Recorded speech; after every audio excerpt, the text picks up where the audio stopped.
Une jeunesse qui n'attend pas le changement, mais elle devient le changement. Éduquer un homme, éduquer un simple individu. Éduquer une femme, éduquer toute une nation.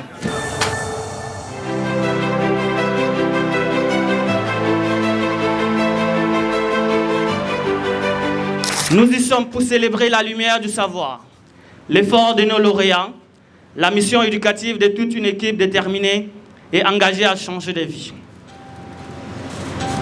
Nous sommes honorés d'y tenir cette cérémonie et d'annoncer solennellement que l'Académie du savoir-faire est désormais officiellement logée dans les locaux de l'Institut supérieur de formation professionnelle.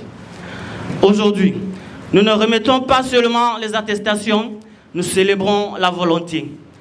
Nous reconnaissons l'effort et surtout, nous réveillons les consciences. Vous, lauréats, vous avez été formés dans 4 domaines majeurs et utiles à notre société. L'art oratoire pour porter la voix des sans-voix. Comme le Coran dans son sourate Ibrahim, je cite, « N'as-tu pas vu comment Allah propose en parabole une bonne parole pareille à un bel arbre? Vous devez utiliser votre parole pour apporter une bonne nouvelle, non pour déchirer, mais pour construire. »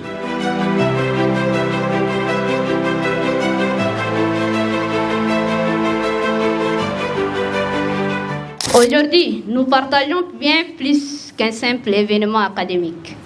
Nous vivons un moment de reconnaissance, de gratitude et d'espoir. Un moment profondément humain, où chaque visage ici raconte une histoire. Une histoire de persévérance, de dépassement de soi et d'engagement. Avant toute chose, je tiens à exprimer ce qui, pour moi, est essentiel. Ma reconnaissance envers Dieu, le Tout-Puissant, qui nous a permis d'être réunis ici, aujourd'hui. Car, comme le dit si bien un proverbe, oublier de dire merci à Dieu, c'est oublier de voir tout ce qu'on a déjà reçu. Alors, ensemble, disons Alhamdulillah. Oui, Dieu nous a gardés, guidés et permis d'arriver à bon port. Je vous souhaite à toutes et à tous la bienvenue à cette cérémonie de remise des attestations de l'Académie du savoir-faire si nombreux. Je voudrais également rendre hommage à une figure remarquable dont cette promotion porte fièrement le nom. Suleiman Hassan Suleiman, sous le nom connu l'africaniste.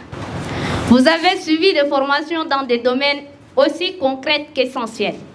En art oratoire, vous avez appris à prendre la parole, à faire entendre votre voix avec justesse, force et clarité. En développement personnel, vous avez appris à mieux vous connaître, à cultiver votre confiance et à relever le meilleur de vous-même. En soins infirmières de base, vous avez acquis des gestes nobles, ceux qui soulagent, qui rassurent et qui sauvent. En informatique bureautique, vous avez ouvert aux outils qui façonnent le monde professionnel d'aujourd'hui et de demain. Ces savoirs ne sont pas seulement des compétences techniques. Elles sont des outils d'émancipation, des leviers d'autonomie et des parcelles de l'avenir.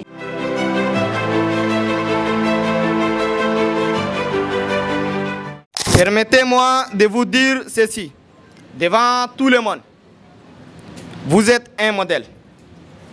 Dans un pays où les femmes doivent souvent faire 2 fois plus d'efforts pour être respectées, vous avez créé un centre